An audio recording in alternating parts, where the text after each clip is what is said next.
Boa noite.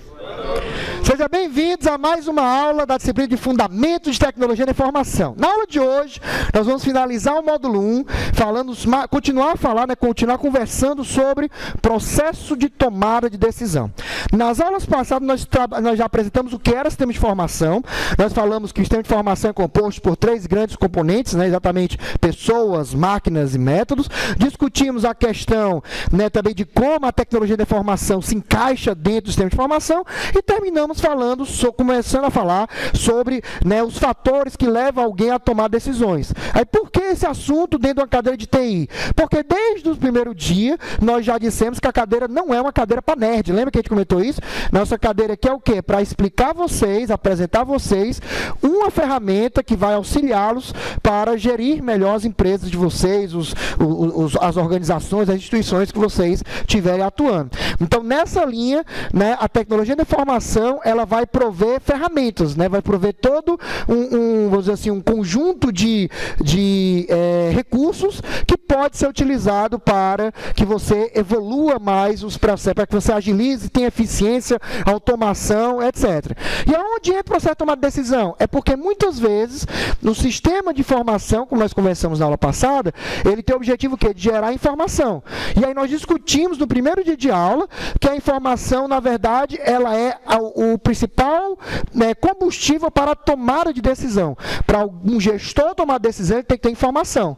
Porque aí nós comentamos o conceito de conhecimento, lembra? Então as empresas, elas querem conhecimento. E esse conhecimento é obtido a partir da interação entre informação e um gestor, um manager, um administrador responsável por tomar decisões. Então, por isso que nós estamos tendo uma breve visão, isso aqui realmente é só uma apresentação alto nível, sobre algumas características que vocês, como administradores, vão ter como tomadores de decisões, como responsável pelo processo de tomada de decisão. E na aula passada, nós terminamos um pouco antes dessa pergunta, sobre a questão de um processo de tomada de decisão ser um processo empírico. Claro que nós já comentamos aqui que não é um processo empírico, que sim, que exige... Deixa eu só ligar aqui. Passando, volta. Tá? Que não existe algo empírico, ninguém toma decisão de forma aleatória. E sim, existe todo um processo racional, se composto de 5 etapas, para que todo gestor, qualquer pessoa, tome uma decisão. Então, por favor, Rubens, primeiro tópico. Processo de 5 etapas, o qual auxilia o profissional a escolher a solução que tem a melhor chance de sucesso e a melhor relação. Ou seja, quando você fala do modelo racional de tomar decisão, estamos falando o quê? Estamos falando de uma sequência, na verdade um ciclo, porque você pode acabar voltando para o começo, mas estamos falando de uma sequência de etapas que todo gestor faz para, dentre diversas soluções, é muito importante frisar isso, você não vai ter só uma solução, na aula passada, o ideal é que você escolha sempre mais de uma solução, você tenha mais de uma solução disponível.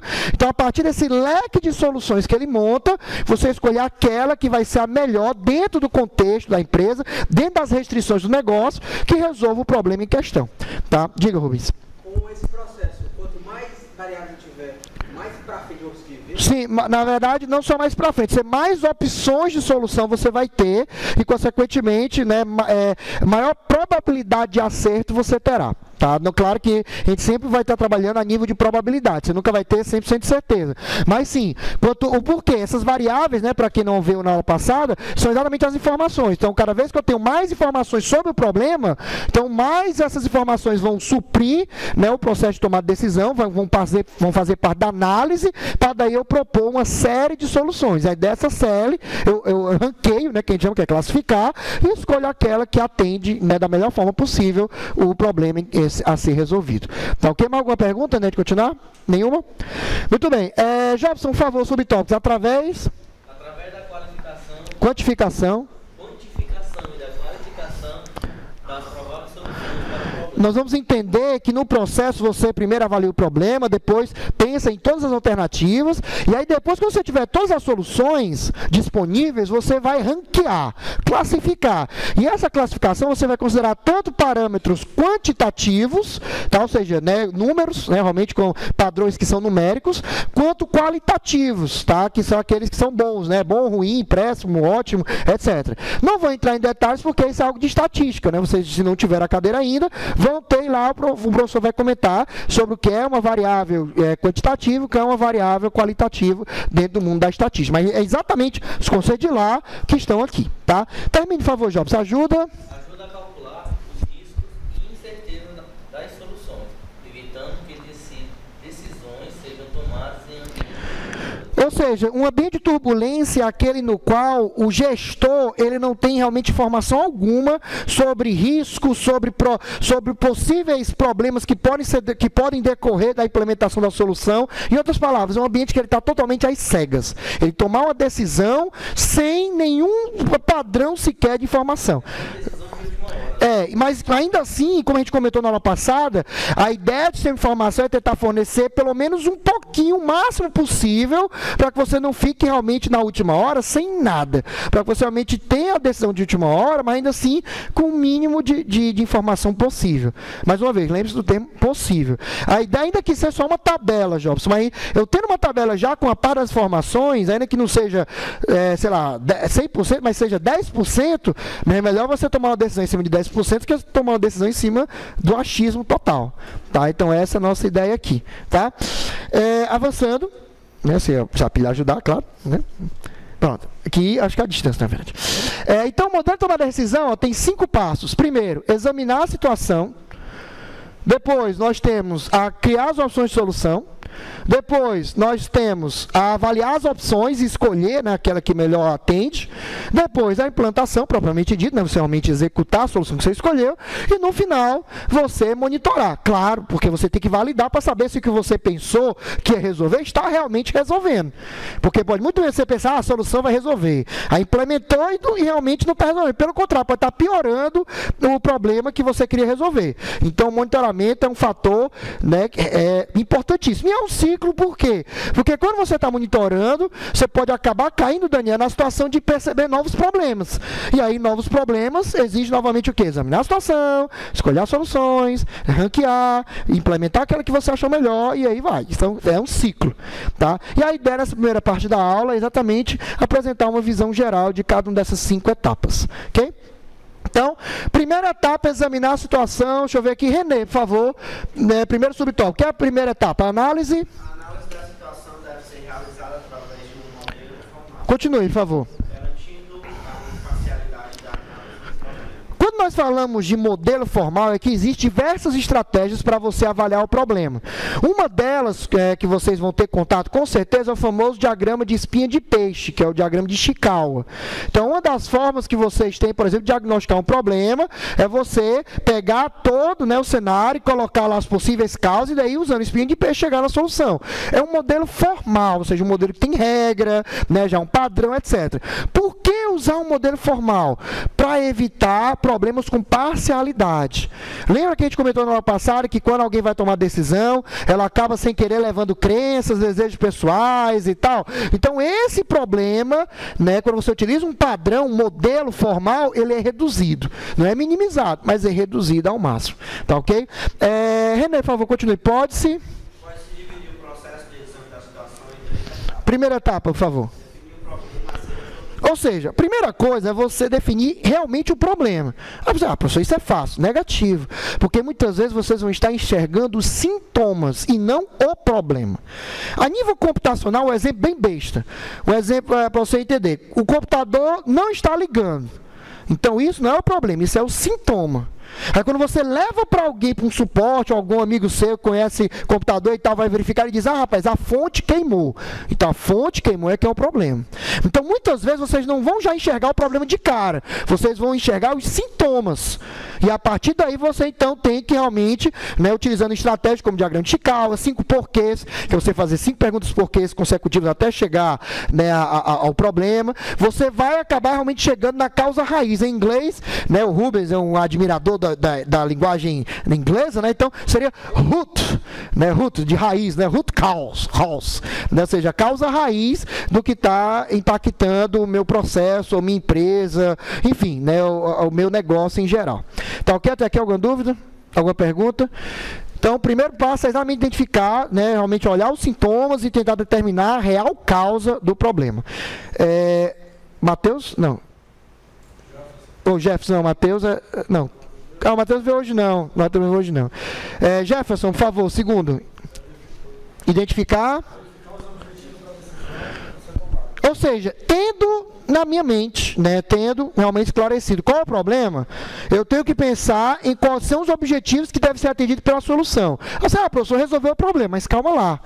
Você pode, por exemplo, escolher resolver o problema de forma temporária, dizer, não, eu quero uma solução, né, que um termo bonito, Rubens, é workaround, que é o termo bonito para gambiarra. Então a pessoa pode chegar e dizer, não, eu quero uma solução workaround, ou seja, uma solução que resolve temporariamente, enquanto você não consegue realmente mitigar o problema de forma definitiva. Tá? Workaround.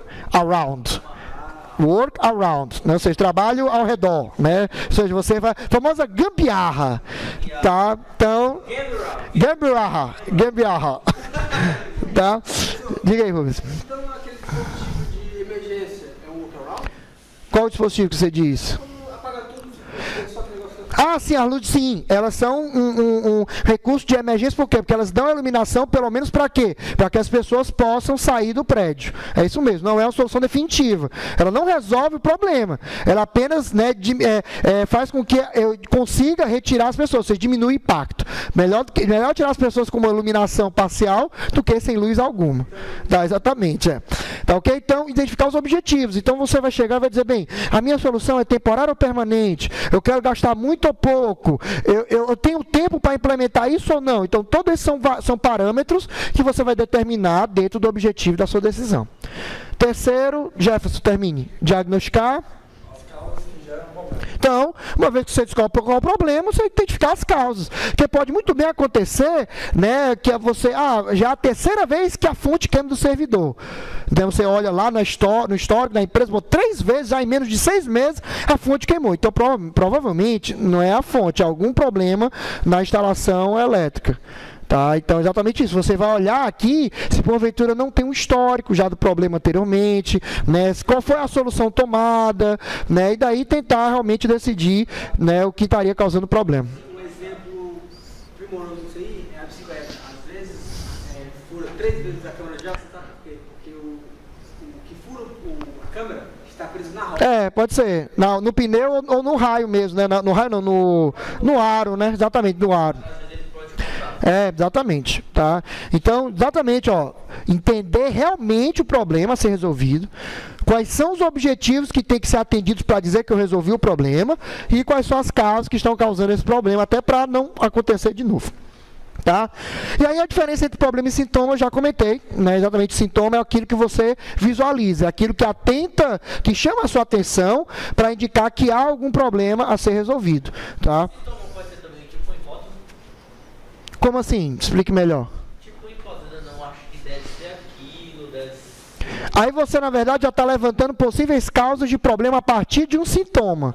Você tem um sintoma, aí você está tentando descobrir qual é a causa raiz do problema. Tá, entendeu? Então, na verdade, você diz, por exemplo, a rede não está funcionando. Aí eu acho que pode ser o roteador, eu acho que pode ser o computador. O sintoma, a rede não está funcionando. Pronto. Aí, é o que você enxerga. O que é que você enxergou de cara para chamar a sua atenção? Que desestabilizou o comportamento padrão. Que não estou acessando a internet. Pronto. Então, não estou acessando a internet, era o que eu esperava, que não está acontecendo. Esse é o sintoma. Aí tem várias causas que pode, né, justificar você estar sem internet. Placa de rede, cabo de rede, um vírus, né, problemas no switch, que é o comutador, que é o que recebe os cabos, o próprio provedor de internet, tá? Oi? O drive, né, não está instalado da placa de rede, ou sofreu uma atualização e daí deixou de funcionar. Aí tem várias causas. Tá? Sim? Vamos deixar isso para daqui a 2 módulos, que aí você vai ter as perguntas respondidas. Tá? 2, 3 módulos você vai ter as perguntas respondidas. Então, como diria, né, o mestre Miyagi, calma, gafanhoto, você... né, já você vai ver, se preocupa que a gente vai falar sobre isso depois, tá?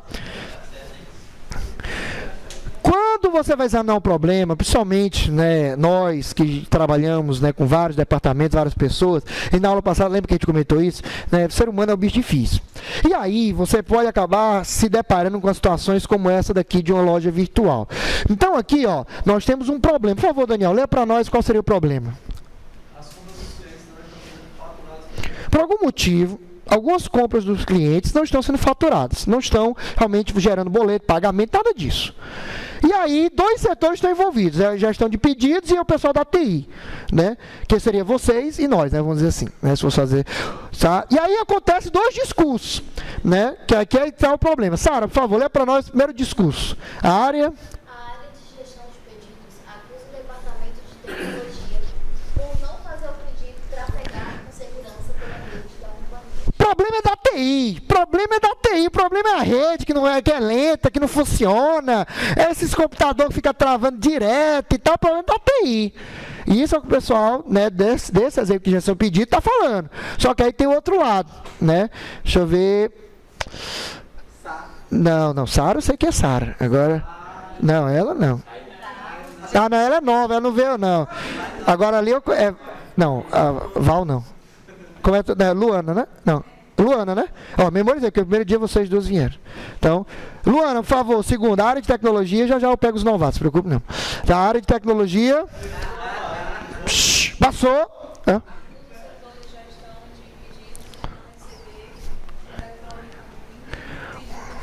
O pedido e não tratá-lo no momento que chega você.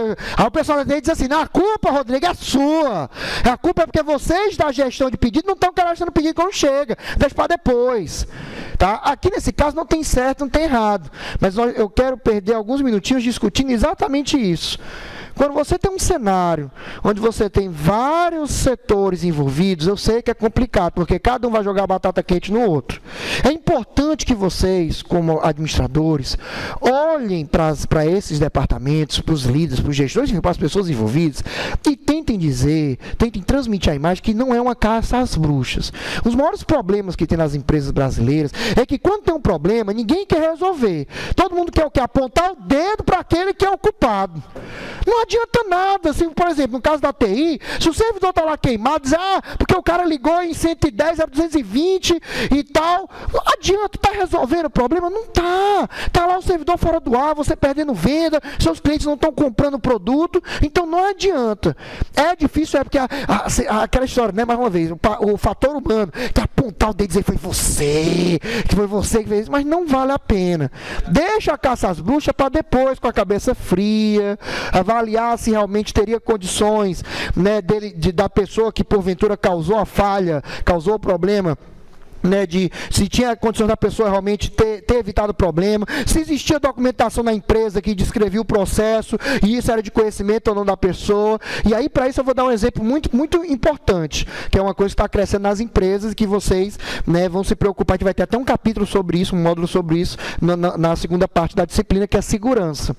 Hoje, cada vez mais as empresas elas estão criando o que nós chamamos de diretivas de segurança, ou seja, regras que quando você é contratado, além de você ter que assinar o contrato, né, de trabalho, que negócio todo, você assina um termo que explicar naquele termo quais são os seus direitos e deveres no uso da tecnologia da informação na empresa. Por exemplo, algumas empresas dizem o seguinte: você não pode acessar e-mails pessoais do computador da empresa, você não pode espetar pendrive seus pessoais no computador da empresa, né, a senha tem que ser trocada de tanto em tanto tempo, você não pode compartilhar a sua senha com outra pessoa. Então são regras para quê?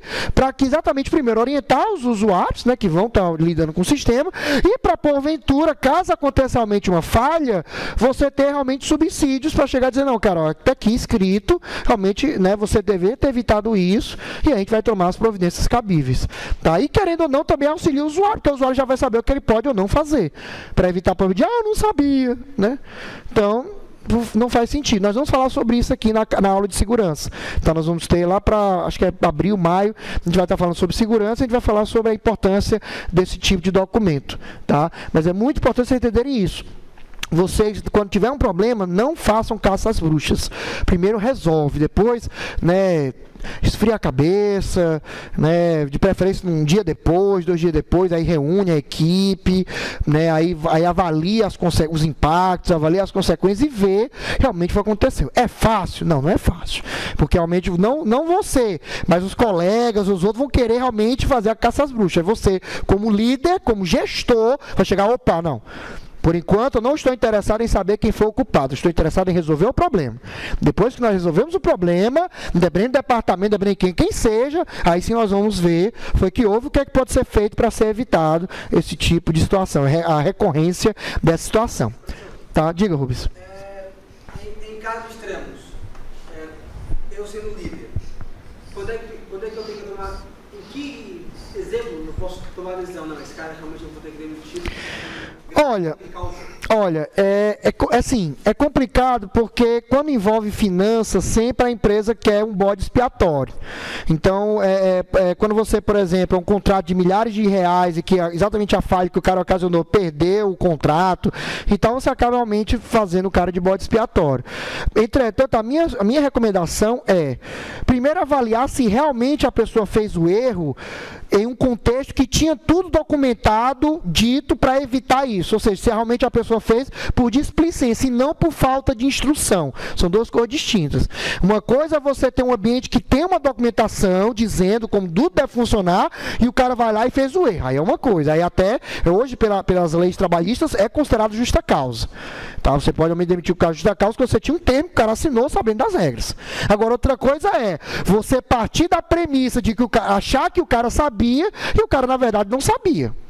Tá? Aí pode acontecer, que é o que acontece ainda hoje na grande maioria das empresas, porque nem todas elas se preocupam com esse fator de segurança. Então, ainda hoje, é normal empresa de médio porte, os usuários usarem o computador e não saber ainda, né, questões básicas de segurança, como questão de pendrive, o acesso à rede social, o acesso a e-mail.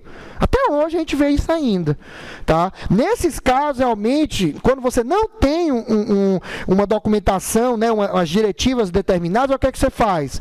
Né, você tenta, né, conversar, dependendo com os superiores e tal, ver se porventura você dá mais uma chance. Pelo menos isso é o que eu faria. Porque, na verdade, um erro, em parte, é nosso. Porque não teve uma documentação já preparando para evitar que esse tipo de problema acontecesse. Tá? Ah, mas a pessoa devia saber. Não tem como. Só existe um negócio certo quando está no papel e quando alguém assina. Enquanto não, é igual o contrato. Vale o que você disser? Não vale. Tem que estar registrado de alguma forma. Então, os caras dizem, por exemplo, chegar e dizer, vendi um carro, né, para o Rubens. Não vai. Enquanto não tiver assinado a transferência lá no Detran, tudo direitinho, é só conversa fiado. Então, da mesma forma, tem que ter realmente um documento, um registro, que a pessoa alegando que conhece essas regras. Para daí realmente você ter o direito de usar isso, né, em casos extremos. Mas se não, realmente, se fosse eu avaliaria a situação, daria uma segunda chance, mas claro, aí já prepararia toda essa documentação que não existe, e aí realmente em caso de reincidência, aí não, realmente não tem jeito, é mandar para fora mesmo. Tá? Pelo menos é assim que eu agiria como gestor. Tá ok? Respondido? Alguma dúvida? Tá? Então, né, passando agora para a segunda etapa, deixa eu ver, como é seu nome? Você? É isso mesmo, você. Como? Como? Giza. Giza. Ah, tá. Giza, por favor. Segunda etapa, criar opção de solução. Primeiro subtópico. Deve-se criar uma lista com opções de solução para o problema analisado na etapa anterior. Observe que eu comento não criar uma solução, mas eu digo criar uma lista, ou seja, várias soluções possíveis. Tá? Continue, por favor. A principal... E aí a criatividade, então, torna-se, né, um dos recursos mais importantes do processo de tomada de decisão. Dentre várias técnicas, a mais bacana, aqui infelizmente, porque não é o foco da disciplina, mas vocês com certeza vão ter disciplina vai trabalhar esse assunto, tá? A técnica mais bacana é a técnica de brainstorming, tá? De você realmente fazer o que a gente chama de tempestade de ideias. Você reunir grupos de 10 pessoas, né, no máximo, 10 a 15, e daí você tendo o tempo determinado, cada pessoa vai dando ideias sem se preocupar com a qualidade, só a quantidade. E pode dar ideias absurdas. Então, daí a pessoa vai colocando ideia você vai anotando e tal, e depois você limpa, filtra, e aí você vai ter as ideias realmente que podem ser implementáveis. Tá? Não é o foco da disciplina, infelizmente, tá? A gente não tem tempo para abordar, tá certo? Mas depois, eu não sei qual cadeira abordaria esse tipo de assunto, tá? Dentro do curso de vocês. Mas, com certeza, tem alguma que vai abordar isso aqui, tá? Esse conceito de brainstorming. Parêntese. lá no site, né, dos vídeos, né, entre as várias disciplinas que a gente já gravou, tem uma chamada Sistemas de Apoio à Decisão. É uma cadeira que explica sobre aquelas soluções, que até eu comentei na aula passada de inteligência de negócio, aquelas soluções de BI, e aí, dentre elas, tem lá uma aula que a gente explica com mais detalhes o brainstorming. Então, se você quiser, depois tiver curiosidade de dar um conhecimento maior, não lembro qual o vídeo exato. Acho que é lá para a terceira, quarta aula. Você pode dar uma assistida lá no vídeo, qualquer dúvida depois procura a gente, tá bom? Sistemas de Apoio à Decisão, o nome da disciplina que tem essa gravação. Tá ok? Terceira etapa. Levantei, então, tenho todas as soluções listadas que eu posso estar aplicando. A partir daí, então, está na hora que deu e avaliar as opções e fazer a minha escolha, tá? Como é seu nome? Tainã. Então, Tainã, por favor, os responsáveis Pela tomada de decisão avaliam cada uma das opções levantadas de acordo com 3 questões fundamentais. Primeira questão. A solução é factível. Ou seja, eu posso implementar essa solução, eu tenho recursos financeiros, tempo, pessoal, para implementar essa solução, porque eu posso muito bem propor uma solução fenomenal, mas não ter o recurso necessário. Por exemplo, se eu chegar, professor, a internet na minha empresa é lenta, solução, beleza, você vai, aumenta o link, né, lá da provedora lá que você tem, de acesso, né, à internet. Só que esse link para ser contratado, você vai aumentar, sei lá, R$500 do gasto que você tem, e você não tem esse dinheiro disponível para você investir. Ainda teria que trocar o modem, por exemplo, a estrutura de rede, sei lá. Mas o importante é, você vai olhar, embora a solução seja maravilhosa, se naquele momento, naquele instante que você tem que tomar decisão, se você tem condições realmente financeiramente, de pessoal e de tempo para a implementação dessa solução. Ou seja, se a solução é factível, é viável. Tá? Primeira pergunta. Segunda, por favor, Tainã. Ou seja, ela realmente atende, ela se enquadra com os objetivos da empresa, ela auxilia, né, a empresa realmente a realizar a sua missão, a realizar a sua visão, a alcançar a sua visão ou não? Ela realmente vai alinhar com o planejamento estratégico? Porque senão, tá, ela não é satisfatória. Satisfatória, então, é aquela solução que resolve o problema, mas que ao mesmo tempo que resolve o problema, também, se possível, ela impacta positivamente, né, na estratégia da empresa. Tá? Seria assim, por exemplo, você tem, por exemplo, um problema que os usuários estão tendo dificuldade de acessar os dados, ok? Para poder, os dados do sistema. Está lá um servidor, mas por algum motivo está muito lento. Aí você pensa numa solução, só que essa solução, você verificou a factibilidade, é viável, você tem dinheiro, e você decidiu que essa solução vai armazenar os dados na nuvem, na internet. O que acontece? Ao mesmo tempo que a solução resolve o problema das pessoas usarem, né, a internet para poder acessar, você concorda comigo que eu tiro os dados da empresa, então meus funcionários podem acessar o dado de qualquer lugar, não somente fisicamente dentro da empresa. Então eu estou dando o quê? Mobilidade ao meu usuário. Eu estou tirando o poder de decisão do usuário de dentro da empresa. Ele pode tomar decisões, né, no trânsito, no restaurante, no shopping, onde ele estiver. E aí o que acontece? Ou seja, eu resolvi o problema e ainda agreguei valor ao negócio, entendeu? Ela tinha um servidor de dados, os dados da empresa estavam na máquina local. Aí por algum motivo estava lenta, estava pifando, máquina queimando e tal. Aí uma das soluções que foi pensada, que tinha dinheiro, tinha tempo e tal, foi o quê? Foi pegar esse banco e jogar num servidor na internet, que é essa questão de computação em nuvem. Computação em nuvem é você pegar alguma coisa local e jogar na internet, num servidor, né, que você contrata, paga lá uma mensalidade, 20, 30 reais por mês, e você joga os dados do seu sistema lá. Claro que tem os malefícios. Até um termo importante, que eu acho que eu não sei se eu já cheguei a comentar aqui, mas toda tecnologia, não só a tecnologia da informação, computação, mas toda e qualquer solução, ela vai seguir a regra que eu sempre comento, que é, né, até eu falo o termo em inglês, né, porque a turma é chique, né? Então, there is no silver bullet. Ou seja, você jamais vai ter a bala de prata, você jamais vai ter uma solução que vai atender 100% e não vai ter nenhum problema. No caso da computação em nuvem, eu consigo realmente, né, ter a vantagem de jogar o dado no local, que eu não preciso me preocupar com infraestrutura, porque eu pago uma mensalidade, então eles é que se preocupam lá em manter o servidor rodando e tal, tudo direitinho, né? E o acesso, né, realmente o acesso é bem, né, porque eu acesso de qualquer canto, mas eu tenho o malefício de quê? De eu depender da internet. eu tenho que depender de ter um link de internet para poder acessar os dados. Tá? Lembre-se, não há bala de prata. Qualquer coisa que vocês pensarem, vocês vão ver que tem pontos positivos e pontos negativos. Tá? Cair lá. Exatamente, só que nesse caso, para esse problema, a rede está beleza. Né? No contexto que eu estou comentando, o problema é o servidor de dados.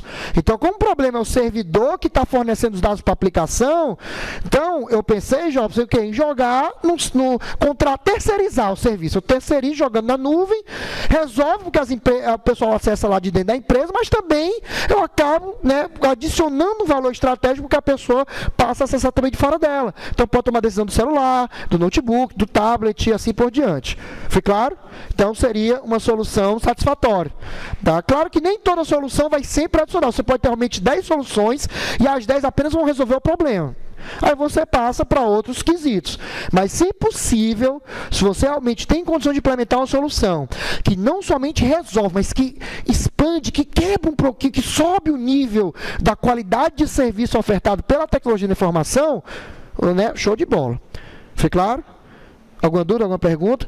Então lembre-se disso. Ou, um exemplo besta, hoje, né, algumas empresas já não fornecem mais para o usuário, para aquele que trabalha na administração, então esse pessoal de recursos humanos, não oferece mais computadores, notebooks, oferece tablet. Por quê? Porque as atividades mais corriqueiras, Excel, Word, acesso a e-mail, pode ser feito de um tablet. E o tablet tem a vantagem o quê? Da portabilidade. O tablet não precisa ter aquele teclado todo, não. Ele pode sacar o teclado e ficar só com o tablet aqui e ter acesso à informação onde quer que ele esteja. Então, por quê? Porque isso adiciona, então, um poder estratégico, entendeu? Além de eu dar dando localmente o poder à pessoa a trabalhar, eu também estou estendendo esse poder para que ela possa trabalhar fora dos limites físicos da empresa. Tá ok? Alguma dúvida, alguma pergunta? Qual é o seu nome? Adelaide. Então, terceira, desculpa, eu tenho que falar. Eu só me lembrei daquela música, Adelaide, Adelaide. Não tem jeito. Então, não tem jeito. Quando você falou o nome, a primeira coisa que vem logo, ó. Poxa vida.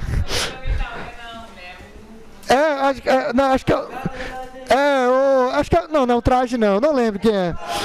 Tá. Então, ó, pra cá. Então, por favor, Adelaide. Terceira pergunta, quais as possíveis consequências para o resto da empresa? Isso é muito importante. Porque toda vez que você toma uma decisão, muitas vezes você tem uma cegueira departamental. Ou seja, você está tomando decisão e acaba só enxergando os impactos da decisão para o seu departamento. Mas você não pode só pensar dessa forma. Quando você for escolher uma decisão, você tem que listar, realmente descrever quais são os impactos que vai ter em todos, né, os departamentos, todos os processos do negócio. Então é muito importante você frisar isso. Tá? Muito, muito importante. Por quê? Porque se você pensar numa solução e aí resolve o teu problema, show de bola, não tem impacto nenhum para o teu negócio, beleza, mas para os outros departamentos, para os outros usuários, tem impacto negativo, sua solução acaba se tornando mais um novo problema. Exemplo, algumas empresas, né, e até órgãos governamentais, têm uma filosofia de adoção de software livre. Né, ou seja, de utilizar soluções open source. Embora não seja a mesma coisa, vai entender que a diferença, open source é uma coisa, software livre é outra, mas enfim, vocês estão entendendo de usar soluções gratuitas. Né? Então, até no começo da época do governo Lula, teve uma grande força para tirar tudo que era pago, Microsoft, Oracle e tal, e colocar suas soluções gratuitas. Mas essa foi uma decisão muito, vamos dizer assim, limitada, míope. Por quê? Porque vendeu-se a ideia da economia a nível do setor de tecnologia. Realmente você não tem mais que comprar nenhuma solução nova. Show, bacana. Mas não se preocuparam com um conceito muito importante chamado TCO, Total Cost of Ownership. Ou seja, o custo total, não somente da aquisição, mas de aquisição, implantação, manutenção e treinamento. Então não adianta nada você pegar, vou colocar aqui um servidor Linux ou Windows e tal, pagar ou de graça, se você não medir o impacto disso dos outros departamentos. Olha o que aconteceu, que aí é o cenário que a gente tem hoje. O pessoal ficava com raiva, porque querendo ou não, né, principalmente o pacote Office, a verdade é que, para quem não sabe, o principal carro-chefe da Microsoft não é o Windows. É o Office. Tá? O Office realmente é a plataforma mais poderosa que a Microsoft tem. Tá? É a menina dos olhos, é realmente aquela que garante a presença maciça na corporativa da Microsoft, tá? E, consequentemente, a solução, né, a plataforma mais usada. E daí, né, várias pessoas tinham problema. Por quê? Porque estavam habituados a usar nas suas casas, né, nas faculdades, né, e tal, ainda que fosse versão alternativa ou não, mas que não estavam acostumados a usar o Word, Excel, PowerPoint. Aí, do nada, migra para uma solução que, embora eles tentam deixar visual, né, LibreOffice ou OpenOffice, ainda que tentasse, mas não é a mesma coisa. E o formato que ela salvava, não tinha problema. A pessoa fazia um documento no OpenOffice, aí salvava com a extensão ODT, que é a extensão lá do OpenOffice, aí mandava para alguém que tinha um Word, não abria, ou abria todo distorcido. Mas só abre pelo Word. Tá? O que acontece hoje? Você tem silos. Hoje, cada setor, principalmente aqueles que têm poder aquisitivo ou poder de imposição muito grande, não trabalham com LibreOffice, com OpenOffice, trabalham com o Office mesmo, normal. Então, justiça, por exemplo, você pode ver, todo tribunal, juiz e tal, não é o LibreOffice, é o Office mesmo, pago, bonitinho, literal, ou seja, criou-se silos. Ou seja, eu tenho soluções open source, mas eu também acabo tendo, por questão da pessoa, por exemplo, tu acha mesmo que o presidente da 6ª região do Tribunal de Contas da União, se ele não quiser o Office, ele não tem o Office, ele tem o que ele quiser. A verdade é essa, ele tem o poder, ele que dá a canetada, então ele chega e diz, eu quero tantos Office. Aí, vez ou outra, você vê até o pessoal, né, que faz consultoria, né, de programas open source, programas, né, gratuitos, reclamar, por exemplo, a Caixa um dia desse pagou não sei quantos milhões de reais em licença Office. Né? Agora, recentemente, 2 anos atrás para cá, entendeu? O pessoal está comprando Office e tal, era para usar por causa da diretiva do governo, da época do Lula, não sei o que, mas na verdade, a visão deles é errada por causa de um fator muito simples. Eu acho que eu até falei essa frase aqui, mas senão, primeira vez fica gravado. É o ambiente que define a solução. Nunca o contrário. Então, na verdade, você sempre vai avaliar o ambiente, vai avaliar as opções e daí vai escolher aquela que atende o ambiente, ainda que não seja aquela que você gosta. Ainda que não seja aquela que você tem aquele apreço, aquela torcida do coração. Porque sempre tem. Na área de tecnologia, vocês vão aprender, que vocês, né, estiverem conversando com alguém, sempre o cara vai ter aquela tecnologia que ele vibra, né? Ai, Java, ai, é Oracle, ai, é Microsoft, sempre tem. Sempre tem. Agora, quando esse profissional, se ele for um profissional de verdade, da porta da empresa para dentro, ele não vai pensar no gosto pessoal dele. Pode até ter aquela torcida assim, né? Por exemplo, Java.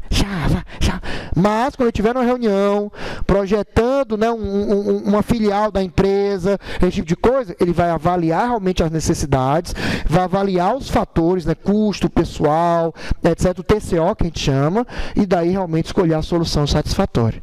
Tá? Jobson. Só para eu entender, esse papo é OpenOffice? É OpenOffice ou LibreOffice, né? São duas.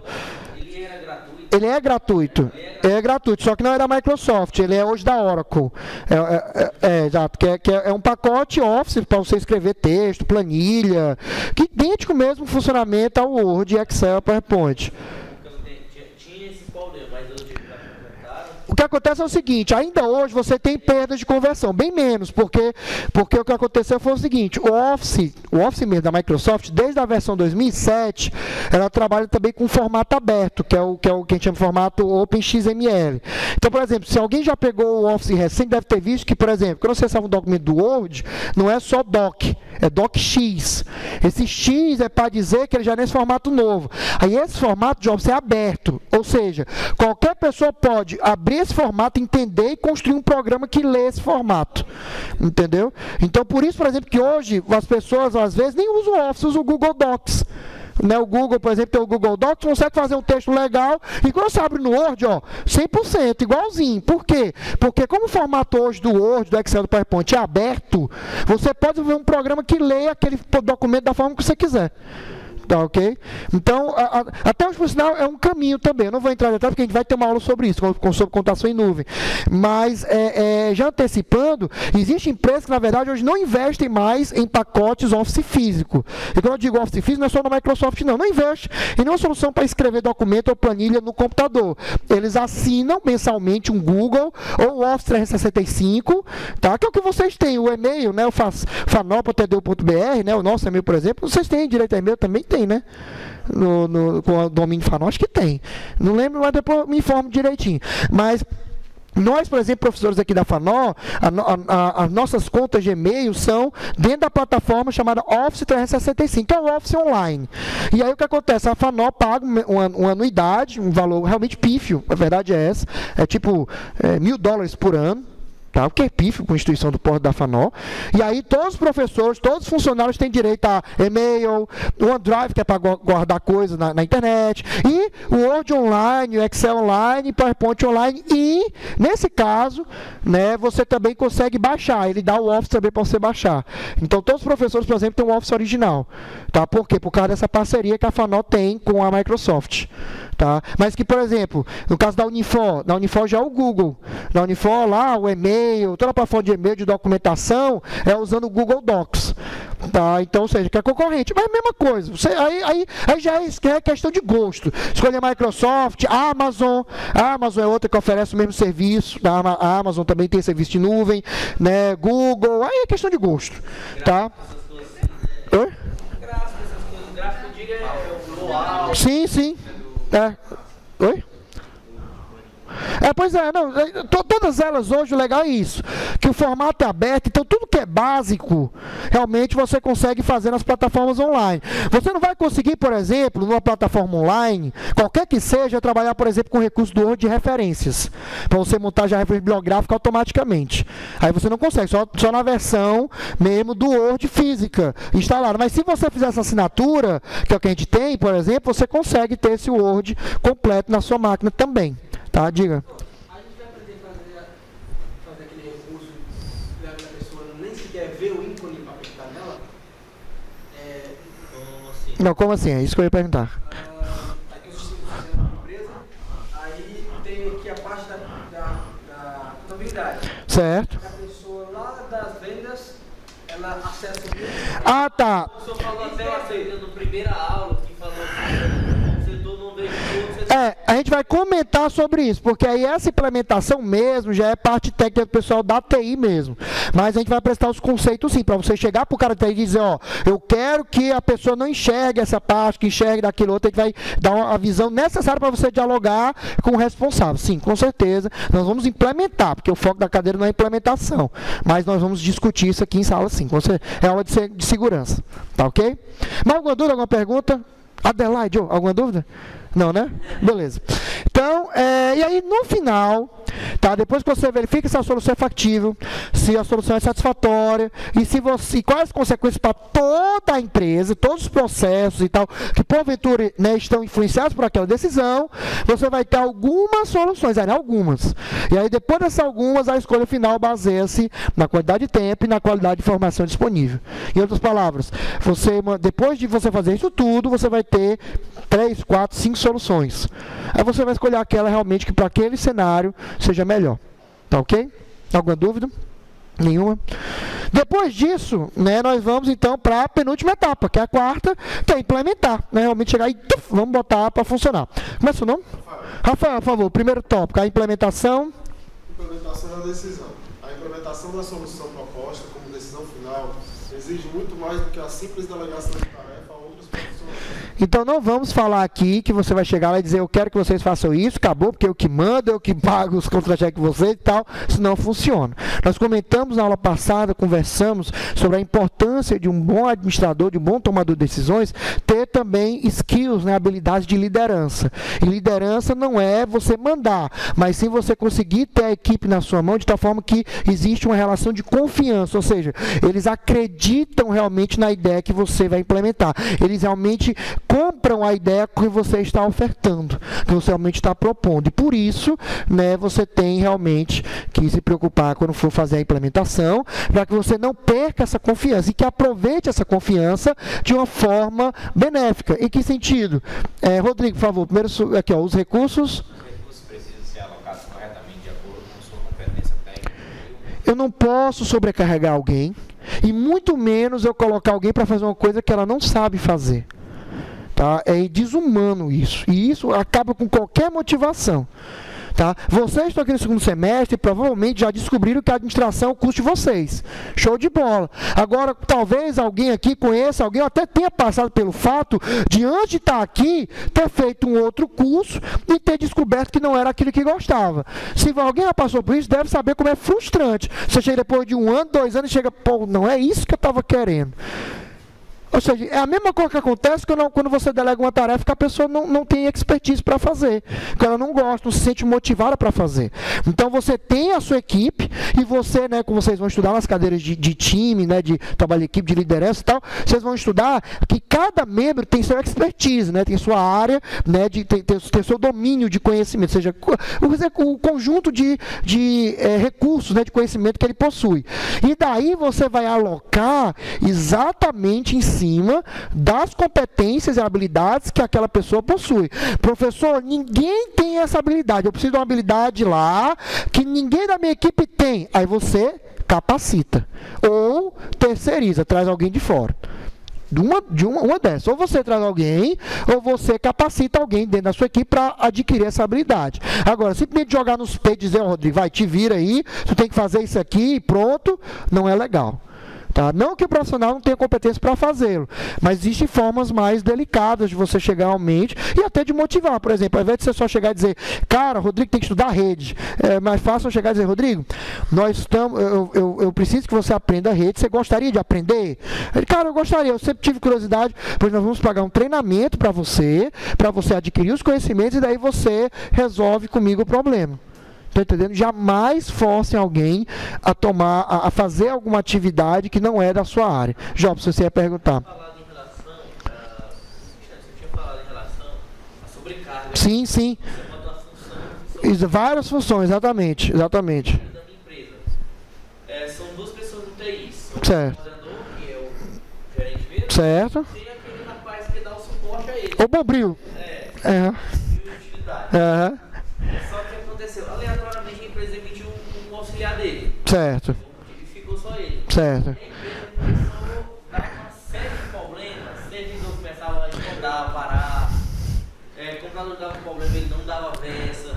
Aí nesse caso, até que eu me lembro uma vez que eu estava conversando com um amigo meu, que eu disse que o cara da TI era muito estressado. Aham. Mas se você for pensar por esse lado, que agora eu prestei atenção nisso aí, foi que em relação a isso, porque é uma sobrecarga. Com certeza. Ó,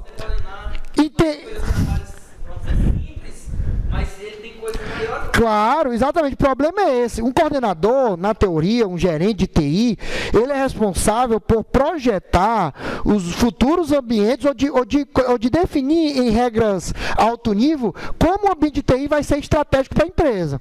Então, esse cara, o coordenador, ele não pode perder tempo com cabo de rede, com configuração de servidor, que realmente é um papel do nível operacional. Lembra daquele diagrama? Operacional, administrativo, estratégico. Então, a TI ela tem a mesma coisa. Ela tem o pessoal do operacional, suporte técnico, programador, tem o nível administrativo, que já são os coordenadores, nível de diretoria, que já são os diretores de CI, e os estratégicos, que aí já entra até o pessoal, aquela sigla bonita, né, o CIO, né, o Chief Information Officer, né, que seria o gerente geral de TI, que é o cara mais estratégico. Então isso aí é sobrecarga, porque TI, vocês vão ver aqui, TI é um universo, é igual a medicina. Medicina não tem oftalmologia, cardiologia, neurologia, né, o menino Dossa é o... não, o obstetra é bebê. Tem o traumatologista, enfim, é ortopedista, tem ortopedia e tal. Então, você tem essas várias áreas e a pessoa que se especializa em uma. Na TI é a mesma coisa. Você tem programa, que é software, você tem hardware, que é a parte física, você tem rede de computadores, você tem banco de dados, você tem engenharia de software, que é a parte de projeto de novos programas. Então, são várias áreas. Aí, quando você pega a parte operacional e joga no coordenador, você está jogando ao mesmo tempo o cara projetar, que é engenharia de software, mas também o cara fazer suporte técnico, que é hardware, suporte de software, que é a parte de software, e assim por diante. Sobrecarga total, não é recomendado. Tá? Até assim, eu não conheço ainda com detalhes a empresa que você trabalha, você comentou já algumas vezes, mas dependendo do caso, até 2 talvez não fosse suficiente, deveria ser pelo menos 3 ou 4. Tá?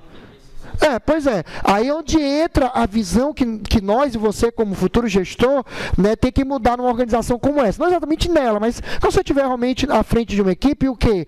A gente tentar mostrar de que, claro, você não vai gastar também rios de dinheiro com TI às cegas.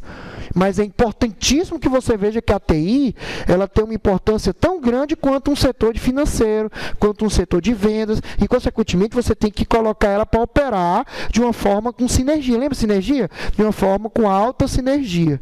Tá? De uma forma realmente que os elementos... Você não precisa ter uma equipe de 10 pessoas, para uma empresa de 100 pessoas, por exemplo.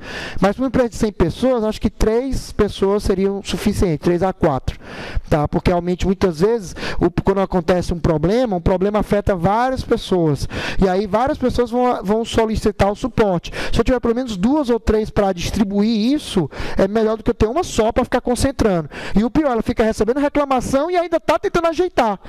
Era melhor, pelo menos, quando não tinha outra, provavelmente, enquanto a outra podia estar recebendo, né, o auxiliar, como você disse, podia estar recebendo as reclamações dos usuários, esse auxiliar, ele centralizava tudo e dizia para o coordenador, está acontecendo esse problema, o coordenador resolvia, enquanto o coordenador resolvia, o auxiliar segurava as pontas na interação entre o departamento de TI e os demais departamentos da empresa. Nos anos 60, aquela moça que plugava o Sim, das centrais telefônicas. Não, é telefonia. Tá? Hoje, na verdade, a área de telefonia atende pelo nome de telecomunicações. E alguns livros, eles juntam a área de TI com a área de comunicações, chamando TIC, chamando Tecnologia da Informação e Comunicação. Aí é questão de gosto. Eu, particularmente, acho que telecomunicação tem tantas áreas, tanto conhecimento, que eu não juntaria com TI, eu consideraria uma área separada. Que existe interseção, realmente. Existem alguns temas de telecomunicação que você fala em TI e vice-versa. Mas eu não incluiria, não mesclaria os dois. Eu trataria de forma separada, TI e a parte de comunicação.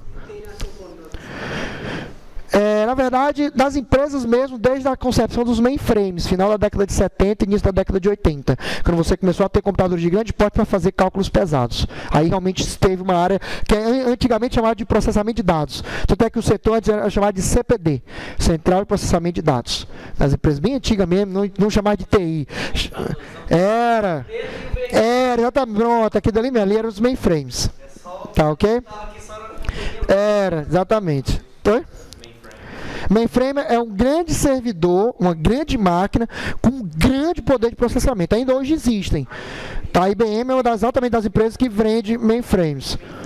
Exatamente. No caso da IBM, por exemplo, hoje os mainframes não são tão grandes, mas, por exemplo, é como se fosse essa coluna e vem mais ou menos aqui de altura. Né? É um grande computador com poder de processamento equivalente a 100 máquinas convencionais, ou a 1000 máquinas convencionais à vida, dependendo do servidor que você tiver, do mainframe que você estiver comprando.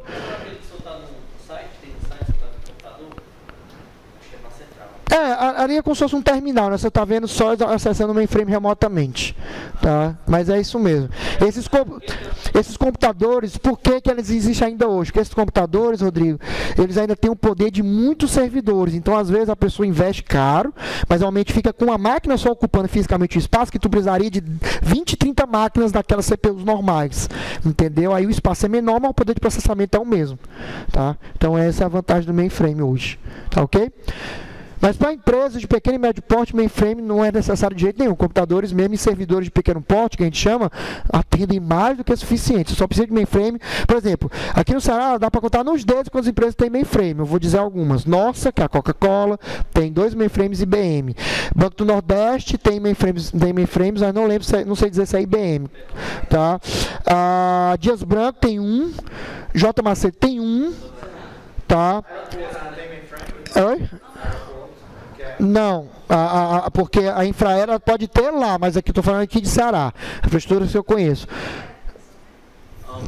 Eu acho que a Ambev deve ter 1, mas eu não sei realmente. Agora, por exemplo, empresas que são grandes que não tem mainframe, que você fica até assustado, mas porque são servidores grandes, mas que não chegam a ser mainframe, pague menos. Pague menos, por que parece? Você pensa, pague menos, porte, não sei quantas farmácias, mas na verdade não tem mainframe, ela tem uma rede de servidores, né, grande porte, são 5, 10 servidores, que aí atende todas as solicitações das filiais. Tá? Tem, a Embratel tem. Tá? Né? Empresas realmente que são multinacionais ou de porte nacional, você tem realmente. Tá? Outras, por exemplo, não tem só mainframe. Por exemplo, bancos como o Banco do Brasil, Caixa Econômica, Bradesco e tal, tem mainframes e servidores de grande poder. Tá? Porque os mainframes têm a questão de prata. Mainframe tem suas vantagens e desvantagens. E os servidores de grande porte têm suas vantagens e desvantagens. E aí você junta os dois para tentar ter o melhor dos dois mundos. Tá ok? Alguma pergunta, Rafael? Tranquilo? Ok, Jobson? Sem problemas? Rodrigo? Ok, Sara? Tudo bem. Não, mas fez certo. Se tiver uma dúvida de termo, que às vezes eu posso me empolgar e falar um termo de tecnologia que vocês não conhecem. Se, professor, o que é esse termo? Eu explico com o maior prazer. Tá? E aí, o grau de importância do problema, além da confiança, né, que a pessoa, né, vai transmitir, são tão importantes quanto o próprio processo de tomada de decisão. Então, para encerrar esse assunto, vai implementar uma solução, faça com que a sua equipe, o seu time, realmente compre a ideia. Realmente acredite que aquilo ali vai dando certo, vai resolver o problema e até facilitar a vida deles também. Porque no caso da TI, por exemplo, uma solução mal implementada vai gerar chamados lá no setor de suporte. Vai ficar toda hora ligando, não deu certo, está falhando, não é legal. Então é muito melhor você chegar e dizer, cara, vamos implementar com gosto, vamos fazer direito, porque aí as ligações, por exemplo, reclamando desse problema, vão acabar. E aí realmente o cara chega, é legal, que ninguém vai ficar mais me perturbando e tal, vou lá e acabo implementando a solução, né, com maior gosto, vamos dizer assim. Tá ok? Alguma dúvida, alguma pergunta? O último passo, depois disso, né, é exatamente... Deixa eu ligar aqui. Vamos ver. Porque apareceu a mensagem? Eu esqueci de ligar a fonte da bateria, ó. Tem problema, por isso que ele saiu aqui. Pera aí. Deixa eu ligar aqui rapidamente. Não se preocupe, gravação é 1 minuto, tá? Você pode ficar esperando aí, online. Tá? Você está assistindo o vídeo, cadê? Pode contar de 1 até 15, né? Ou 10, 9, 8. Tá, cantar uma música? Deixa eu preparar aqui. Sentimental eu sou demais. Ou então, se você preferir, pronto, ligou, deixa eu ajeitar aqui. Ou então, deixa eu ver agora se o... Não, o som tá funcionando porque não depende, deixa eu ver aqui. Era a bateria, mas deu certo. Outra música também, para encerrar aqui esse pequeno momento que eu tenho que ligar a fonte, né, para você que nos assiste se divertir um pouquinho, você tem aquela: se você pensa que meu coração é de papel, né? Ok? Então, música boa pro final de semana, não? Passou pra cá, então. Último passo. Primeiro, avaliei o problema, listei várias soluções, depois ranqueei aquelas realmente, né, classifiquei em relação ao que era possível implementar, que era satisfatório e tal, e escolhi uma, e dessa que eu escolhi, implementei. Então, o último passo, na verdade, tão importante quanto os outros, é monitorar. Olhar realmente se a solução que você implementou, ela está realmente resolvendo o problema. Qual é o seu nome? Matheus, chamei Matheus, olhei para ti e ficou calado. Tá? Matheus, olha que pegadinha, né? Vai, Matheus, para garantir. Para garantir que os resultados esperados sejam alcançados, pontos de controle são criados a fim de mensurar a execução da decisão. Continue, por favor. O que é pontos de controle? Também conhecidos como indicadores de desempenho, tá? Ou se preferir, indicadores-chave de desempenho, que são os famosos KPIs. São métricas do teu negócio que dizem que o ambiente está bem. Então, por exemplo, para garantir que o sistema, por exemplo, aquele caso da rede estava lenta, né, e tal, para garantir que a solução resolveu, o tempo de consulta médio, né, é no máximo de 3 segundos, ou seja, o usuário pede uma coisa, até 3 segundos ele traz para você o dado que ele estava querendo. Se tiver nessa velocidade, resolveu o problema. Atendeu uma métrica, foi claro? Isso aqui vocês vão estudar muito numa cadeira, que eu acho que não sei se eu chegar a comentar aqui, numa cadeira que, dependendo do professor e da forma que ele abordar a disciplina, fenomenal, chamada qualidade. Tá? Vocês vão ter uma cadeira que vocês vão estudar os aspectos da qualidade, framework de qualidade, como o famosíssimo modelo SWOT, né, aquele que é o Strength, que é pontos fortes, pontos fracos, ameaças e oportunidades, tá? Que é o SWOT, né, Strength and Weakness, Threats, né, e o S, esqueci o outro, e Opportunities, né, que é o O. E aí, nesses modelos, vocês vão estudar como vocês pegam as diversas métricas da empresa e estabelece metas, ou seja, para garantir que o serviço é de qualidade, o tempo médio de atendimento tem que ser no máximo 10 minutos. Né? Então, são métricas, você vai olhando como é que está a tua solução para a sua meta. Por exemplo, vamos supor, pegando o caso do Jobson aqui, que houve uma reclamação que o suporte estava demorando. Né? O pessoal ligava para pedir uma solução, estava demorando e tal. Aí decidiu-se como solução a implementação de um sistema de suporte, helpdesk, sistema eletrônico, onde a pessoa vai lá e abre o chamado, a pessoa pode acessar a máquina remotamente, né, para daí tentar resolver problemas mais básicos e tal. E aí, a ideia, quando implementou-se essa solução, era reduzir o tempo de espera, né, do chamado até ser atendido, de 15 minutos, por exemplo, para 5 minutos. Aí, todo dia, né, você vai coletando os dados dos atendimentos e vai vendo se realmente ocorreu essa redução do tempo. Se tiver reduzido, show. Se tiver dessa métrica, show. Se tiver reduzido, mas não ainda chegou nessa meta, aí você começa tudo de novo. Porque, beleza, o problema resolveu parcialmente, mas o que falta? Aí talvez seja, apresente mais um profissional, para daí dividir os trabalhos, e daí, consequentemente, ele conseguir chegar realmente no tempo de 5 minutos, e assim por diante. Até então, na empresa, foi instalado um programa comum. Sim, conheço sim. Foi instalar isso aí, propriamente para ver mais ou menos como é que está sendo trabalhado. Exatamente. Como é que está sendo chamado. E aí é legal porque esse sistema ele te dá essas métricas. Aí de acordo com isso você consegue chegar e dizer, poxa, o tempo de espera está em 10 minutos. Aí vamos supor que para a tua empresa é muito tempo. Então tu vai chegar e dizer, pô, 10 minutos, o que é que eu posso fazer? Começa tudo de novo. Situação atual, reduziu, mas ainda está em 10 minutos e a gente quer chegar a 5. Alternativas, contratar alguém, terceirizar, não sei o que, aí vai. Até chegar a uma outra solução a ser implementada.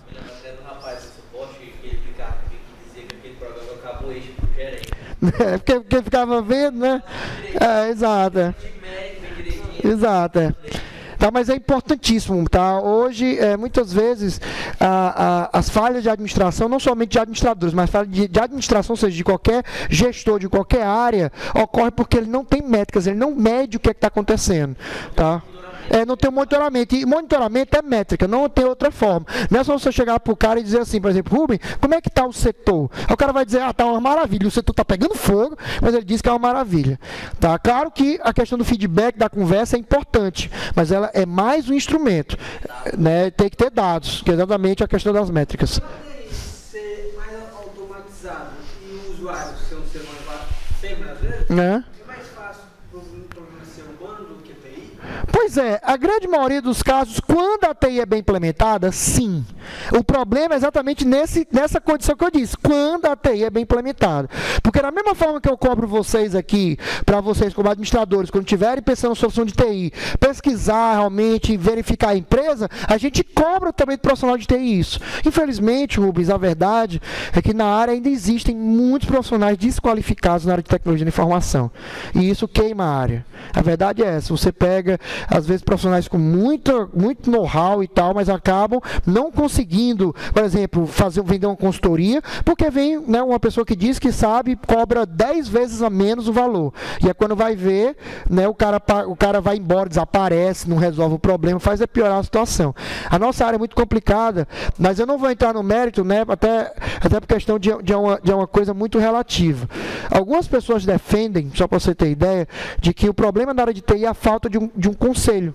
Né, como a administração tem um conselho de administração, né, o CRA, tá, a TI não tem. Realmente existe um projeto, mas nunca passou lá pela Câmara dos Deputados e tal, negócio todo.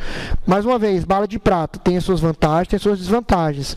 Tá? Eu não creio que seja isso, eu creio que na verdade seja mais duas coisas. Primeiro, falta de qualificação mesmo das pessoas e falta de conhecimento das pessoas que não são da área em reconhecer alguém da área de TI quando é bom, quando é ruim. É igual médico. Médico, querendo ou não, quando é médico, já fica médico, né? Querendo ou não, você já coloca ele meio que no pedestal, né? E aí, quando o advogado, né, são duas profissões que às vezes o cara não é nada. Mas quando o cara chega, né, o cara já pensa, doutor, né? O pessoal até mais humilde, né? Quando vê um advogado, doutor, doutor, né? E nem é doutor, porque doutor mesmo, o cara faz mestrado, doutorado e tal, para chegar ao título de doutor. Mas enfim. E aí, o que acontece? Quando ele chega, né? O cara pode ser o pior médico, mas pelo status o cara já fica o quê? Não, vou confiar nesse cara porque é médico, enfim, né? Tirou, né? Tem o Conselho Regional de Medicina, o cara, né, não vai fazer besteira e tal. Mas é um tiro no escuro do mesmo jeito. Quantos médicos, né? Nós já não tivemos na nossa vida, com os nossos pais, nossos filhos e tal, que você achava que era bom e não é. É a mesma coisa. Mas pelo menos nós, a gente já tem uma noção. Quando vai ficando velho, que vai usando esse serviço, você já vai vendo, esse médico é bom, pergunta mais coisa e tal, transmite uma confiança. Outros não, outros caras chegam, nem olham para sua cara, só qual é o seu nome? Ok, tá, tomei, pronto, vai, para a próxima. Né? Então você, agora na área de TI não tem isso ainda. Na área de TI, todo mundo ainda é meio que inocente. Olha para qualquer um, o cara dizer que sabe, o cara sabe. E não é. Entendeu? Não é assim que funciona. Tá? Então é mais. É muita inocência do usuário. Na verdade é que falta aí. Mas por quê? Lembra da aula passada? A gente discutiu um pouco disso. Porque nos ensinos fundamentais e médios não tem uma disciplina na área realmente de tecnologia da informação. Mas aí é conversa para uma disciplina inteira, né? Só para justificar isso. Tá ok? Ok? Alguma pergunta mais? Nenhuma? Qual é seu nome? Você? Oi? Josefias. Então, Josefias, por favor, este monitoramento. Eu estou sem óculos. Eu sente mais perto, então não tem problema não. Você pode sentar aqui mais pertinho. Tá? Próxima aula você não esquece mais o óculos. Tá? Um pecado mortal. Na minha aula, você chegar e dizer que não está sem óculos, tem problema. Você senta, nem que seja na frente do slide você lê. Tá? Então, por favor, Josefias, este monitoramento evita. Este monitoramento evita que o surgimento de novos problemas ou cenários surpreendentes entram a empresa. Ou seja, pegue você de surpresa. Né? Se você tem um monitoramento, quando a coisa começa a mudar, os indicadores vão mostrando para você graficamente ou por um alerta. Então, por exemplo, vamos supor, Josefias está lá trabalhando, né, administra um setor de pedidos e normalmente o setor de pedidos ele vende 5 pedidos por hora. Aí nas últimas 2 horas a média está sendo baixa, está sendo 3 ou 2. Aí já abre um alertazinho lá, sinal amarelo. Josefias, está acontecendo alguma coisa errada. Sabe onde é que você vê isso? Em lojas de departamento, C&A, Riachuelo. Como assim, professor? Tenho certeza que alguém já foi nessas lojas. Aí estamos lá, olhando as cores do nada. Setor infantil, reação. Setor de sapatos, parabéns, atingiu a meta, parabéns. Sabe o que é isso? É um gestor que tem um painel chamado dashboard, né, o nome desse painel, onde ele tem dashboard, né, que ele tem as métricas de cada setor. E aí existe uma média, por exemplo, de acordo com o dia, com o horário, né, do dia da semana e horário, dizendo quanto é que tem que ser vendido. Aí quando, por exemplo, um setor como esse que eu dei, infantil, reação, quer dizer o quê? Que o setor está com a média abaixo. Aí o que é que eles fazem? Eles vão lá no setor, os responsáveis, e muda, por exemplo, a disposição dos produtos. Lembra? Você não viu a pessoa que vai pegando umas cruzetas, põe no outro e tal? Você pensa que a pessoa está movendo uma roupa de cá para cá, mas é porque no que ela muda a visualização, a identidade visual, ela acaba estimulando a pessoa, por exemplo, a olhar e acaba uma blusa chamando a atenção, esse tipo de coisa. Então é isso que acontece com o monitoramento. Quando o negócio está caindo, setor tal, reação. E quando está tudo show de bola, que atingiu a meta, por exemplo, do dia, setor tal, parabéns, atingiu a meta, parabéns. É exatamente isso aqui. Tá? É exatamente monitoramento para evitar o quê? De que problemas peguem você desprevenido. Porque se eu não tivesse esse monitoramento, eu só ia perceber uma queda nas vendas, por exemplo, no final do dia, ou até pior, final do mês. Final do mês já é tarde. Você já perdeu o tempo de reação que você podia ter tido para resolver o problema com antecedência. Tá, ok? Por isso que o monitoramento é muito importante. Muito, muito importante. Tá ok? Alguma dúvida, alguma pergunta? Nenhuma? Muito bem. Então, para encerrar o modelo racional de decisões, tá, de tomada de decisão. Então, ó, resumo. Examinar a situação é o quê? Definir o problema, identificar os objetivos, diagnosticar as causas. Depois disso, criar as opções de solução, buscar soluções, combinar ideias, associar ideias e não descartar nenhuma possibilidade. Isso aqui é o brainstorm. Tá? Então, realmente, você levanta o máximo de ideias possíveis, né, o máximo de ideias possível, desculpa, a concordância é com o máximo. Tá? Terceiro, avaliar as opções. Aí, aquelas 3 perguntas. É viável? É satisfatória? Quais os impactos da solução nos demais departamentos? Quarta, Não somente executar de qualquer jeito, planejar, executar, distribuir corretamente os recursos que estão sendo usados e no final o monitoramento, verificar se o resultado obtido realmente é esperado, se os prazos estão sendo cumpridos, se os recursos não estão sobrecarregados ou se estão todos sob controle. Se não há nenhum recurso subutilizado ou nenhum recurso superutilizado. Tá ok? Muito bem. E aí, mais uma vez, o diagrama, né, só das imagens aqui. Passando aqui novamente a animação, tá? Aqui, só botar. Vai passando. Pilha, bateria. Passou, né? Pronto, é. Porque tá entrando no ritmo de sexta-feira já. Tá? Então, não, acho que é o PowerPoint mesmo. Deixa eu ver. Também tô achando. O Rodrigo tá interferindo no sinal, né? Bem, vamos lá, para cá. Para encerrar esse módulo, nós vamos descobrir o perfil de vocês em relação, né, a que tipo de tomador de decisão vocês são. E quais verdades e mitos, né, desse tipo de perfil. Como assim? Ops, eu apertei aqui para tirar aqui, desculpe. Não, é porque tem um botão para apagar a tela. Pegadinha, sabe se estava prestando atenção. Né? Então é o seguinte, nós vamos agora, tá, vamos fazer uma pequena atividade, vai ficar gravado no vídeo, tá? Mas não é problema, vocês não vão precisar falar aqui na frente. Mas eu gostaria que vocês pegassem um pedaço de papel e caneta, tá? Ou celular, pode ser também o celular, tá certo? Não precisa pegar para mim, é uma coisa pessoal, tá? Você não vai falar para mim, a gente vai só apresentar os conceitos e vai discutir. Pode ser no celular, não tem problema algum, tá? Abre o bloquinho de notas aí, um e-mail, só para escrever. Você vai só escrever sim ou não. Puxa para cá, ó. Para cá. Nós temos 8 perguntas. Para cada uma delas, você só vai ter 2 respostas. Sim ou não. Ou você vai escrever sim ou não é problema. Eu não vou olhar isso. Eu quero que você responda essas 8 perguntas, sim ou não. Vou explicar cada uma delas. Primeira pergunta. A qualidade técnica da decisão é realmente vital para o sucesso da resolução de problemas? Ou seja, quando você vai tomar uma decisão, quando você vai resolver o problema, você busca qualidade? Sim ou não?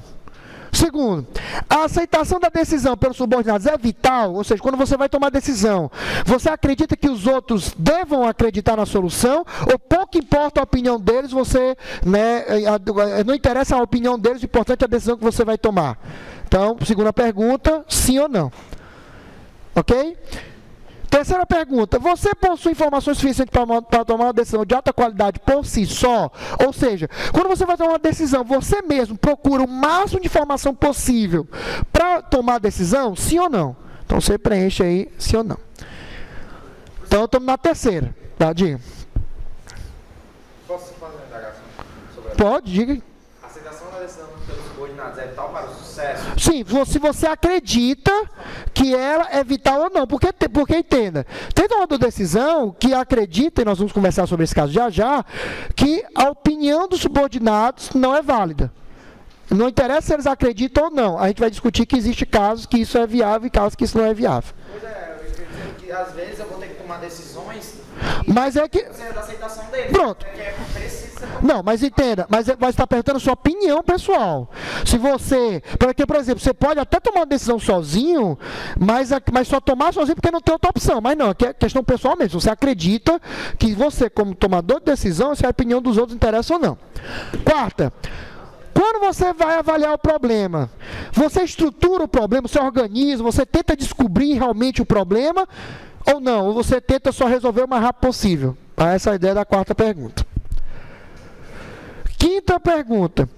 Você acredita que se você tomar a decisão sozinho, a sua equipe, o seu time vai aceitar essa decisão?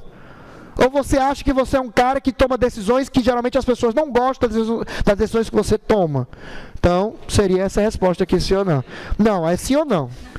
Tá? Senão você arrisca naquilo que você acredita que vai ser quando você estiver no mercado. Foi claro? Ok? Quinta, tranquilo? Sexta, os subordinados conhecem as metas organizacionais que precisam ser atingidas com a solução, ou seja, quando você propõe uma solução para o problema, na sua visão, você acredita que o seu time, a sua equipe, conhece as estratégias da empresa, ele se preocupa em saber o objetivo que a empresa tem no mercado, em atingir sim ou não? Então você responde aí. Tá? Sétima, Haverá algum tipo de conflito entre subordinado e a solução perfeita? Ou seja, se você pensa que a solução é perfeita, mas toda vez que você toma essas decisões que você acha que é perfeita, gera conflito entre pessoas ou não? Sim ou não? Essa é a pergunta. Tá? Se você acha que sim, sim. Se você acha que não, não. Tá? Se rola até P, então responda de acordo. Tá? Última, os subordinados, né? Vou dar na sua opinião, a sua equipe, os seus subordinados, eles possuem informação suficiente, maturidade suficiente para tomar decisão de alta qualidade? Sim ou não? Então você responde essa pergunta. Alguns ali já balançaram a cabeça, ou assim, tá, show de bola. Tá claro que alguns eu sei que ele não teve essa experiência de ter uma equipe, tá, mas pelo menos simula, né, as respostas para tentar mapear o perfil. Ok? Até aqui, posso continuar? Posso avançar? Tudo me respondeu? Tá? Às vezes muitas das perguntas são meio termos, entendeu? Não, mas é que tá, mas é porque aqui já são perguntas que na teoria você tem um time. E aí esse time você conhece e poderia responder todas essas perguntas. Tá? Foi essa jovem, essa marra antiga que. Essa marra antiga. Meu Deus do céu. Ok, senhor não? Então, vamos lá. Né? Agora pra cá, ó. Pra cada pergunta você vai seguir o fluxo. Olha pra cá, ó. Pra cá. Aqui você começa aqui. Você respondeu sim para a primeira pergunta, então você vem para cá. Aí olha a segunda pergunta. Respondeu não, vem para cá. Algumas perguntas não vão ser usadas, dependendo do caminho que você escolher. Tá ok? Aí você vai para a pergunta em questão. Então, por exemplo, se na primeira pergunta você respondeu não, aí na segunda você responder não, por exemplo, já vai para o final, já vai para 1. Se você respondeu não para a primeira, mas sim para a segunda, já vai para a quinta. Tá? E assim por diante. Tá? Vocês aí tem 10 minutos, 5 minutinhos para descobrir. Pra cá, ó. Ó. Primeira pergunta, você respondeu sim ou não? Aí vamos supor que você respondeu sim. O sim vem pra cá, concorda? Pronto, aqui é a segunda pergunta. Aí você olha a segunda pergunta, você respondeu sim ou não pra segunda pergunta? Aí não, por exemplo, então não vem pra onde, ó? Vem pra cá. Você respondeu não pra terceira, né? Que é a terceira questão, então vem pra cá, ó. Aí no final você vai ter essa letra aqui, você vai chegar em uma dessas letras. Não onde? Qual pergunta? Pronto, você vem pra cá. Tá. Aí eu não respondi não, respondi sim. Pronto, aí daqui você vem pra cá, concorda? Que é a quinta. Você vai olhar. Não, você vai olhar a resposta da quinta, é isso mesmo. Você vai olhar a resposta da quinta questão. Baseado em que estudo? A gente já vai mostrar um estudo, tá? Não se preocupe não. Como é que pode uma terceira indagação já me dar a resposta de 8 questionários? Porque ele consegue, se preocupe não. Se você souber como esse estudo é antigo. Não. Na verdade, já tem uma variação dele. Esse aqui, ó, CA1, A2, ou CA1, A2, C1, C2 ou D. Tá? São 5 perfis diferentes.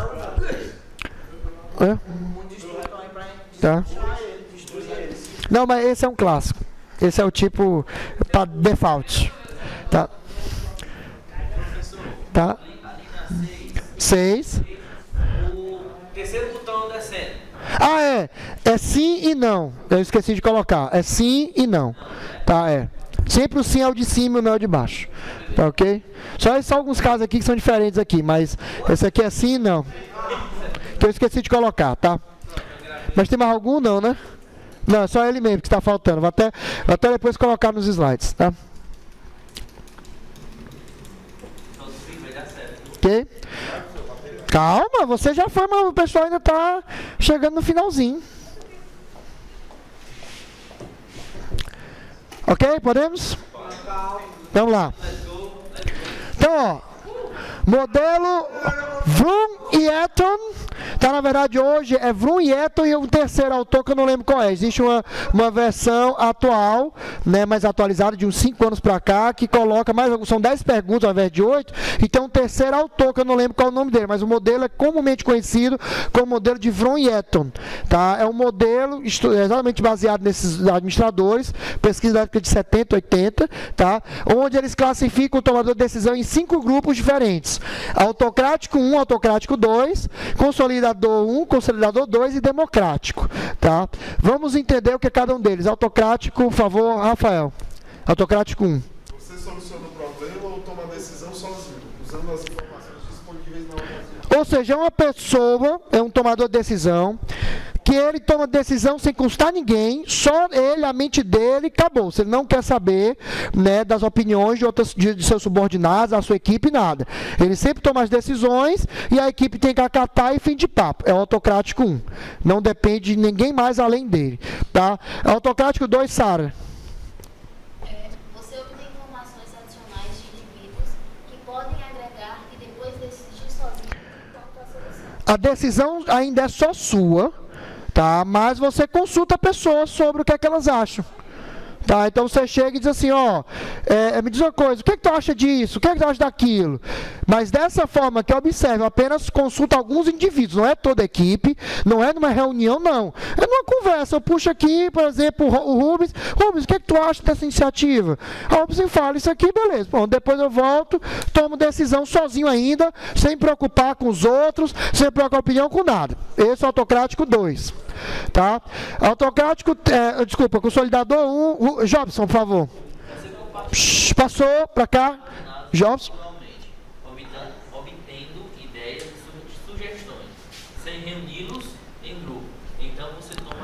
A diferença do consolidador 1 para o autocrático é que no consolidador você vai procurar por soluções. Aqui você só quer saber informações adicionais do problema. Então aqui eu chego só para, por exemplo, saber o que você acha da tecnologia tal. Mas não pergunto se você acha que isso resolve o problema, não. Aqui não, aqui você chega para cada um, mas individual, chega realmente para cada um, por exemplo, como é o nome mesmo?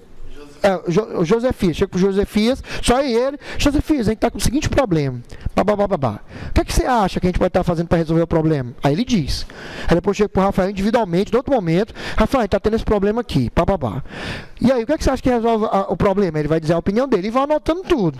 No final, consolido, eu sozinho, vejo, né, o que é mais interessante e tomo a decisão. Foi claro? Consolidador 2, Tainã. Compartilha com os subordinados reunidos em grupo e deles obtém ideias e sugestões. Depois você toma a decisão. Reúno a equipe todinha, digo, pessoal, o problema é esse. Quais são as soluções que vocês propõem?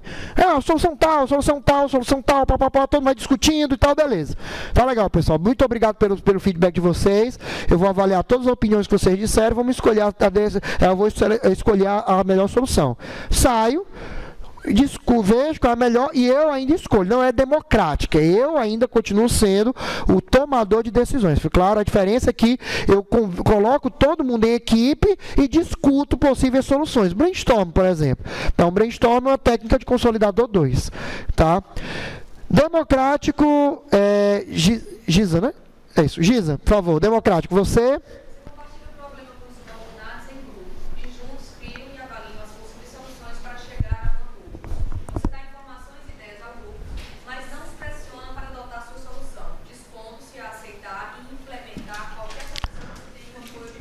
Grupo, tá? Coletivo, tá? Eu vi, viu? Não mexa aí, é pior, viu, Rubens? Tá? Do jeito que tá aí que a gravação não saiu não ainda. Então, ó, o que a Giza leu foi o seguinte, o democrático é realmente a maioria.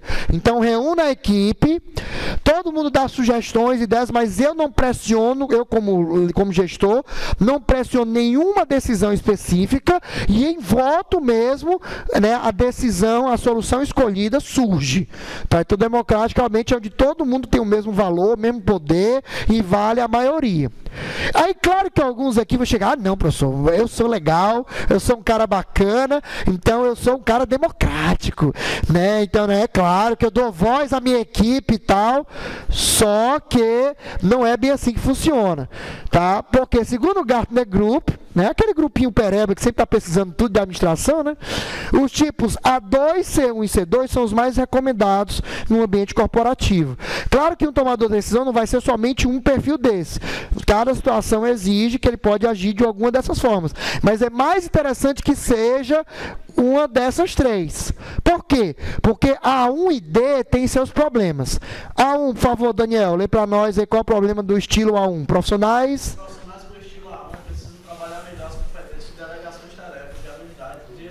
Esse é o cara que é egocêntrico, egoísta. É o cara que realmente não consegue ver no seu subordinado, na sua equipe, um instrumento realmente de benefício. Ele quer ter todos os louros pela decisão positiva, quer que tudo seja dele, concentrado, tá, realmente nele, não quer saber de ninguém. Esse tipo de tomador de decisão é um dos piores que tem, porque quase sempre é o que afunda, né, empresas. Tá? Então, quando a pessoa não se dispõe a ouvir ninguém, é um autocrático 1, não é recomendado que você seja esse perfil. Mas seu nome, você é atrás do Daniel? Ivanildo. Ivanildo, por favor, D, profissionais. Profissionais com estilo D, em algumas ocasiões, eu nasci em excesso de trabalho. Continue. As pessoas, antes de buscarem ser líderes, procuram um líder que sai desse dor e fazer. Em outras palavras, muitas vezes, né, algumas decisões, o seu time não tem maturidade para tomá-las. Por quê? Lembra que eu comentei a questão das crenças pessoais e desejos e tal? Muitas vezes a equipe acaba tomando uma decisão mais em benefício próprio do que em benefício da empresa, do negócio, do processo como um todo. Tá? Por exemplo, é muito mais fácil uma empresa, né, se você fosse fazer um esquema democrático, é muito mais fácil o pessoal votar para melhorar o desempenho da empresa em aumentar seus salários do que trocar o maquinário da empresa. É muito mais fácil. Por quê? Porque, querendo ou não, a pessoa vai votar nela própria. Claro, ora, mas se eu posso me beneficiar, por que não? Né? Vai pensar nela própria. Então, que é o problema do ser humano. Né? Então, nesse tipo de decisão é complicado. E aí, consequentemente, o profissional com perfil, os tomadores do perfil D, eles têm que ter muito cuidado para evitar de cair nessa pegadinha. Ou até mesmo implicância. Às vezes você pode, vamos supor, quando vocês estiverem estudando liderança, vocês vão ouvir muito o professor falando de vocês o seguinte: e muitas vezes um líder não necessariamente é o gerente ou o administrador. Você pode ter um membro do seu time que tem um poder de liderança, de influência muito grande. E aí o que vai acontecer? Você como administrador, né, como gestor, você tem uma decisão. E aí, por algum motivo, esse líder nato da equipe não gostou da decisão. Ele pode acabar influenciando demais a votar na decisão dele, embora você saiba que a decisão dele não resolve o problema, que é só mesmo implicância, que é só realmente para criar resistência, para criar conflito, né, para distorcer o clima organizacional. Então, por isso, é muito importante, né, você ter cuidado com o estilo D. Tá? Realmente, você delegar decisões a pessoas que não têm maturidade não é legal. Geralmente, a grande maioria aqui deve ter se encaixado A2, C1 ou C2, e na verdade não é que você é obrigatoriamente um dos três. Você, na verdade, pode ter situações que vai ser A2, pode ter situações que vai ser C1, pode ter situações que vai ser C2.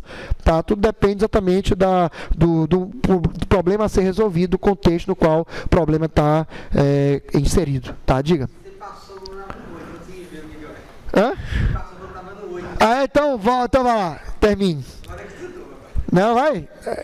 Só vem 8, Eu consegui ver onde estava. 8, mas só tem 2. Só tem 2 com 8, Outro veio da 6. Pronto, obrigado. Pronto, e aí? Agora vai descobrir. Não, ok? 2 ou 3? Não, 3 não tem, né?